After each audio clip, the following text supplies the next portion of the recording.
আজকের দিনটা শুরু হয়েছিল একদম সাধারণভাবে, কিন্তু শেষ পর্যন্ত এই ছোট্ট ঘরোয়া পুজোটাই আমাদের পুরো দিনটাকে অন্যরকম সুন্দর করে দিল। আর তার মধ্যে জায়াঙ্কের দুষ্টুমি তো ছিলই। তাহলে আজকে সোমবারের পুরো দিনটা আমার সঙ্গে কাটাও।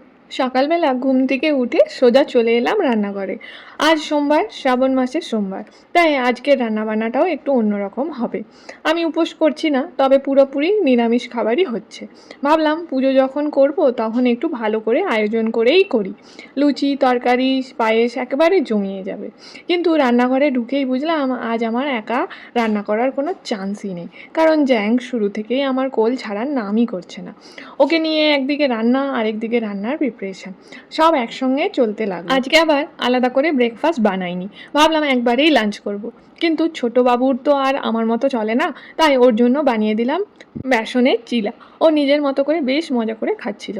আমি ভাবলাম আমাকেও একটু খাইয়ে দিই, কিন্তু মায়ের এই আশাটা যে কতটা ভুল ছিল সেটা পরের মুহূর্তেই বুঝলাম।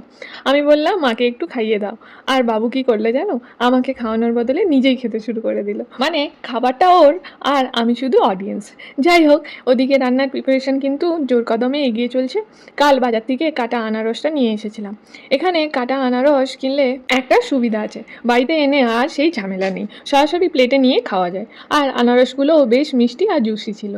আজকের পুজোর মেনুতে তাই আনারস থাকছেই। তবে আজকের আসল অ্যাট্রাকশন কিন্তু আনারস নয়। আজকে পুজোর মেনুটা একবার শুনলেই তোমারও খেতে ইচ্ছে করবে।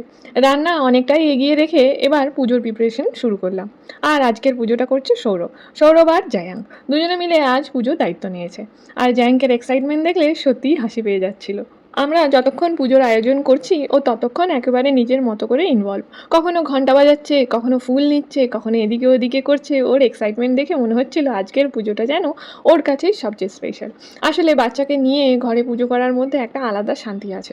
প্রথম দিকে আমরা মন্দিরে গিয়ে পুজো করছিলাম, কিন্তু বাচ্চাকে নিয়ে অনেকক্ষণ মন্দিরে থাকা, তার মধ্যে সৌরভের আবার অফিস থাকে, সব মিলিয়ে আমাদের জন্য একটু ডিফিকাল্ট হয়ে যাচ্ছিল।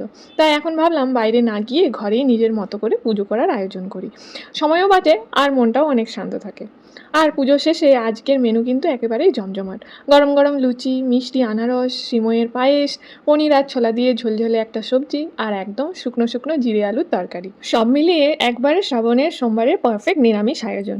পুজো হয়ে গেল, রান্নাও শেষ, এবার আর কোনো কাজ নেই, শান্তিতে জমিয়ে খাওয়া দাওয়া হবে। আজকের এই ছোট্ট ঘরোয়া দিনটা যদি তোমাদের ভালো লেগে থাকে তাহলে ভিডিওটা একটা লাইক করে পাশে থেকো। তো এইভাবেই আমাদের আজকে শ্রাবণ মাসের সোমবারটা কেটে গেল। সকাল থেকে রান্নাবান্না, জ্যাঙ্কের দুষ্টুমি, তারপর ঘরোয়া করে পুজো করা, সব মিলিয়ে দিনটা কিন্তু বেশ ভালোই কেটে গেল। সবসময় যে খুব বড় কিছু করলেই দিনটা স্পেশাল হয় সেটা কিন্তু নয়।